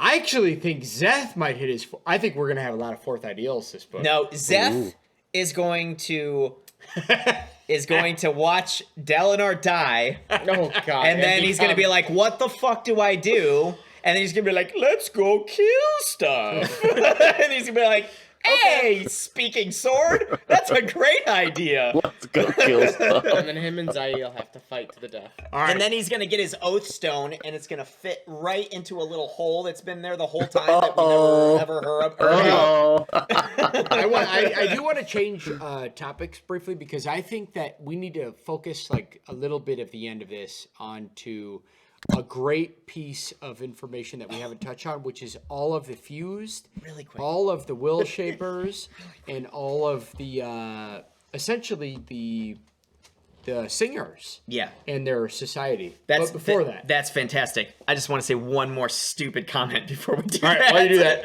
I'll be right back. Oh, it's not that long. I do need I was a just refill, though. I was just gonna say like, because we had a discussion really early on about our Zeth's like the whole oath stone thing. Are they magically like bound, or are they like honor bound perception, or whatever? yeah. Perception. What if the honor stone actually did have like a Spren inside? And like he was bonded to that Spren in some way because don't it think was that's trapped. gonna Does have a happen. spin. What's that? Everything has a spin, technically. Oh, that's true. But I think at this point, it's not going to be. It's not going to be But like something a Fabrial kind because of like at this trap point, Spren. his Oathstone's gone. Yeah. He's Oh yeah, that's it's true. not a yeah. part of him anymore. That's Whereas right. Before Okay, it was supposed to- Nightblood. Nightblood's the new Oathstone. I'm going back to that. But I can't remember. Since you already said the third ideal, is he bounded to a spin?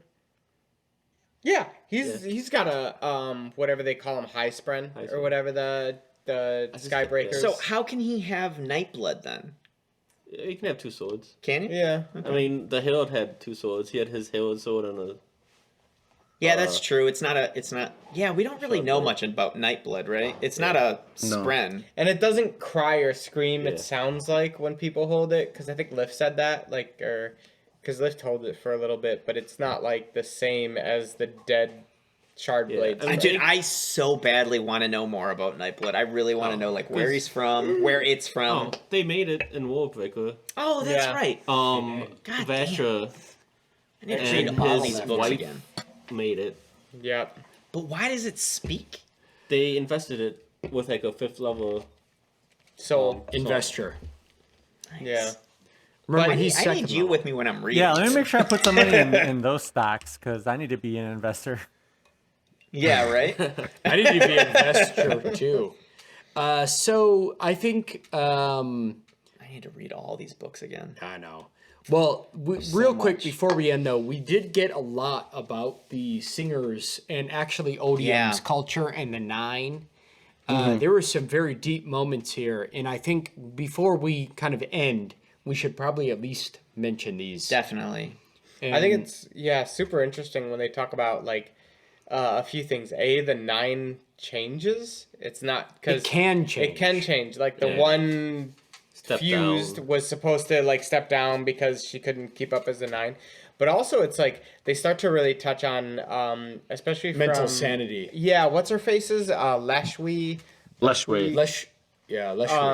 She stops in just like talking, kind of like giving some insight into like how after so long these tools are so broken or so like chipped away that it's like they're just looking for like any win, just like end it at any cost at this Well, point. it seems like now everybody kind of knows. First off, two things happen.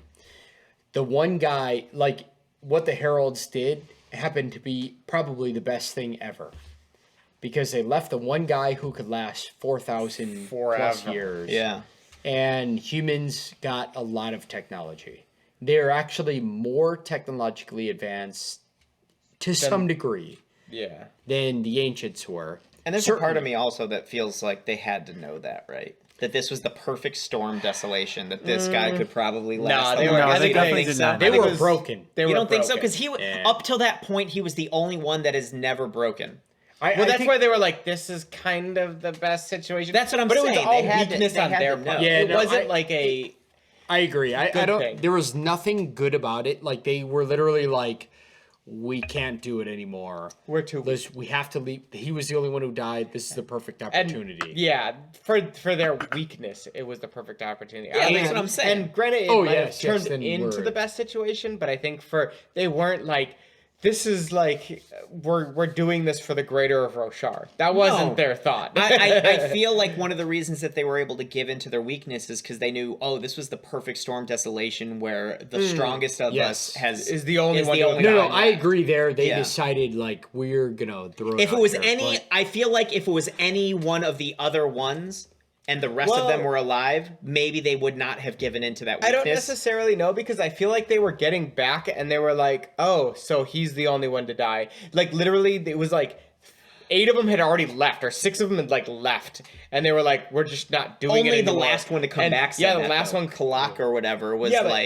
he's... Because he comes back and he's like, oh, where are the rest? They're like, they're gone already. And they're like, oh, so it's just you? And he must be the only one. And they're like, that must be the best. That's probably the best for it. Yeah. Like, I don't know if it was necessarily, even though that they were like, they made a calculated decision that this was the best one. They're just like, no, we're not doing it anymore. And it happened to be he's the only one who died. It was luck in some way. And then the other thing is that, there's something going on here. And Sanderson says this even on Odium's side. All of those ancient Spren, they're insane too. And they keep talking about it more and more, and how they like come back and they're like, oh, you're still sane, therefore you're good. And sometimes they bring back a more insane one than another, and they have to kind of justify it. And you start to realize that, like, there's something going on here about the permanence of time. When you're not maybe invested to the right level, you can't tolerate it. You could only be alive so many times, fighting so many times, being tortured so many times, whatever. And it's like, it sucks for the Heralds because they would go back and get tortured. But like, even the Odium's guys are going insane. They're going insane. So I don't know quite what it is, but there's something about,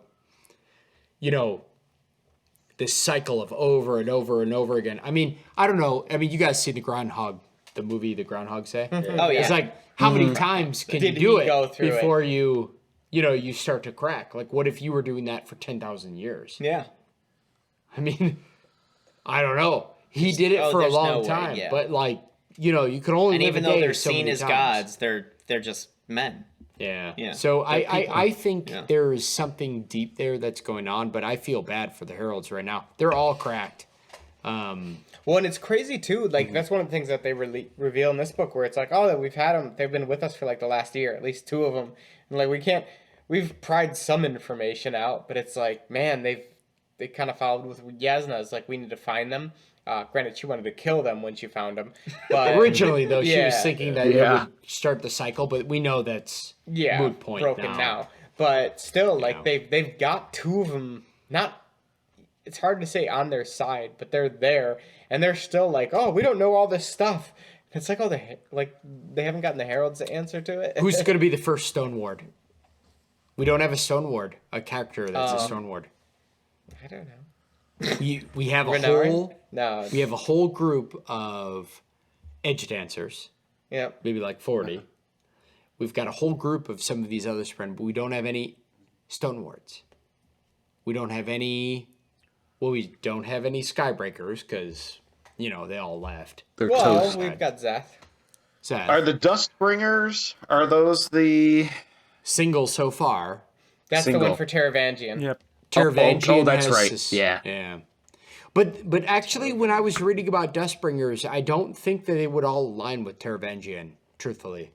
Because even though they're Dustbringers, they're engineers. They like to break things apart and understand them and like all of this stuff. But I don't know that I believe that they'll all align with Teravangian. Teravangian, it feels to me more and more like he made a terrible bet. And like, it just sucks because Dalinar knows it from last bet, and he had to be honest. He had to take a gamble and kind of like let him know. But like that whole scene at the end of Oathbringer where he talked to Odium as a dummy and then made that bet, I just feel like, really, that's what you wanted. I don't know. You know what I mean? It just feels so rough. Like, when I see more and more how human the Odium side is, because the reality is it comes down to this, is no matter how godlike Odium is or Honor was, they can only, there's rules they play by, and they're still only influencing very human-like people. Yeah. And it's like to give up all of your hope, like you're gonna fight a god with no rules, to then fight people who have such varying degrees. It just feels like, dude, you gave up so early. Yeah. It's kind of sad. A little bit sad to me. Yeah. Well, Anyway. I do have to say, I think we could talk about this for another 4 parts, but I think we need to It's wrap an up hour the and a half. episode. We gotta get going. Yeah, we need All to right. wrap up the Last episode. thoughts. Final thoughts. topics on anyone, and let's get the fuck out of here. Final thoughts. Real quick, I just wanted to say if you guys listen to the foreword by Sanderson, Yes. there was just one interesting comment that he made, which gives us a lot to look forward to in this book. He said that there was one particular scene, which sounds like it takes place towards the end of the book, that he said he had thought of and visualized before he even started writing the series. Yeah. So there's something big coming up in this book. Yeah. Oh, it's somebody. That'd be awesome. Somebody we love is having something bad happen to him. Somebody we love No, is he's not having something our- bad oh. happen to him. He's Sanderson. Or somebody we hate is having something good happen to him. Somebody we hate. I'm just kidding. I'm It being could be real. Kaladin I'm being reaching- real Kaladin right now. Just a little negative. Kaladin's Nancy. fourth ideal? Yeah, it could be an ideal. Brad, I think you're Someone confusing this responds. with Game of Thrones. Right. Dalinar I hitting- have a tendency to do that. Yeah. Yeah. No, it could be that this was all based around Kaladin's fourth ideal. Like maybe that was the catalyst for this all. He envisioned this wretch for 4 books finally coming to grips and being a positive member of society. Come on. He's been a positive member of society I mean, for in so his long. head, in his head, Oh, yeah. in his head. Right. Everybody else looks up to that guy. Oh yeah. I'm definitely looking forward to. I'm still thinking that a huge part of this is going to be more learning about Spren and Fabrials, and I'm very curious because there's 2 paths that I see going with how it's right now. That Fabrials are going to be this changing thing that forever is going to change society and change warfare, and it's going to give them such an edge. But at the same time, that one little span read conversation makes me feel that it's also going to get to this point where they're like, this is a bad, inhumane thing. You need to stop this because it's leading down this path. Yeah. So it's really interesting because I feel like it could go technically either way. But I feel more so that it's going to go towards we're going to find an underlying thing with Fabrials and even lesser Spren that how we're kind of enslaving, or there's servitude there, that these great marvels that we're getting aren't necessarily free. Yeah. There's going to be a problem that arises because of it. Yep. I agree. I'm hoping we get to see the big Ghostbloods secrets at the end of the book. Oh, Nice. See Shallan? what's revealed and how it affects. who's the Bobs? Raise, and yes, he's going to finally Who's the Bobs? actually reveal everything. Man. I really hope that what's his name from the Ghostbloods is telling the truth, because I really want to Maurice. know everything. I want to know what he's got to say. That's all I know. I want to know He what does the seem hell like he's a got very to say. strangely brutal yet honest Yeah. dealer, and I don't know that I like that. I don't even right know now. if it's he's that if he's that brutal. His comments, I can guarantee you, if you leave, I'll never come after you. I can't guarantee everyone else, but I won't. Well, And I he said believe that him and his Bobsk. Yeah. Well, Babs. him and my people or whatever. Will, We'll vouch for you and deter. try and deter, which I totally believe in. I Yeah. think that adds more credence to them. Maybe not being as He bad. could just be really good at playing the game, though. He could be really good. He could know that he's dealing with a shyster, And then if she- so he has to shyst. And then as you soon know? as she leaves, he just stabs her in the back. Yeah. I kind of But there is something oddly trustworthy about him. Yeah. It is weird. And the fact is, I mean, her instincts could be off, but Shallan somehow even kind of trusts him to a weird Well, extent. she's like, even there was a scene where she's like, like I didn't have a father figure. Well, here's He's what's teaching scary. me some stuff. Well, here's what's scary is that everything that he says and everything that he asks Shallan to do are aligned with what she wants. Like, how does he... Always. It's not like she doesn't have That's a scary, question. though. Yeah, that sounds like it's next a little level. too- Yeah. So it's not like, hey, you should do this, or it's like you're doing this anyway. Yeah. Just So- do it for us too. Yeah. Yeah. Like, By the here's way, the little thing It's like you gotta somebody do. coming to me and being like, "Hey, Brett, we want you to eat a pie." I'd be like, "Okay." I love pie. You'd be like, but all of a sudden, you're like, is this pie I mean, don't you poison? want to know how much we're gonna pay you? Pay me. You're giving me a pie. So anyway, point being, I think Shallan's gonna have some Independence Day coming. Yeah. Okay. Independence Day. I think we're gonna get some really cool things happening with Navani and her finally getting to become one of the Radiants.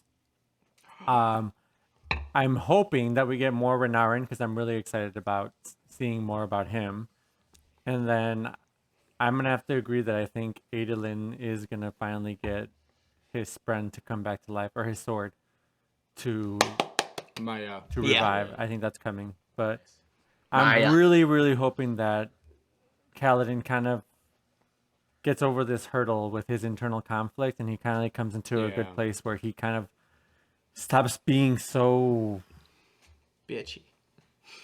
I don't even know how to explain it. Like, I think Josh explained it. no, I don't. Bitchy. Broken. I just know, wish that he yeah. could come to terms with. I mean, we being, joke, but it's like, so with fucking him, understandable. He's so selfless. He needs to become a little bit more selfish, and I hope that he comes to terms that it's okay for him to be okay, and it's okay for him to be happy.